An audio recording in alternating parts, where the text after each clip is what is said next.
మహాప్రవక్త వారి జీవిత చరిత్రలో తరువాయి భాగము.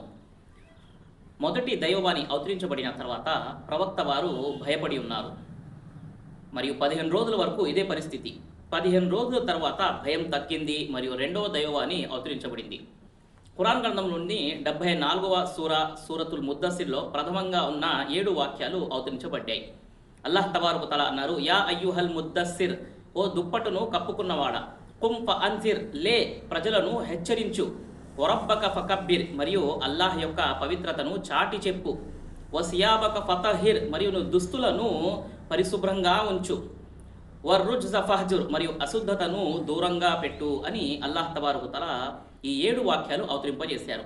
ఈ 7 వాక్యాల ద్వారానే ప్రవక్త వారు దావత్ పని ప్రారంభించారు. మరియు అల్లాహ్ ఆజ్ఞ మేరకు ప్రవక్త వారు లేచి నిలబడ్డారు. మరియు దాదాపు 73 సంవత్సరాల వరకు కఠినాతి కఠినమైన పరిస్థితుల్లో కూడా ప్రవక్త వారు దావత్ పనిని కొనసాగించారు.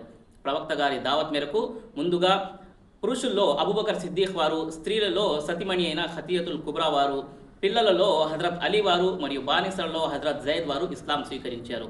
మరియు హజరత్ అబూబకర్ సిద్దీక్ రదియల్లాహు తఆలా అన్హు వారు చెప్పిన దావత్ మేరకు ఉస్మాన్ వారు మరియు తల్హా, జుబైర్ వారు, సఅద్ బిన్ అబీ వక్కాస్ వారు మరియు బిలాల్ వారు, ఈ విధంగా అనేకులు ఇస్లాం స్వీకరించారు.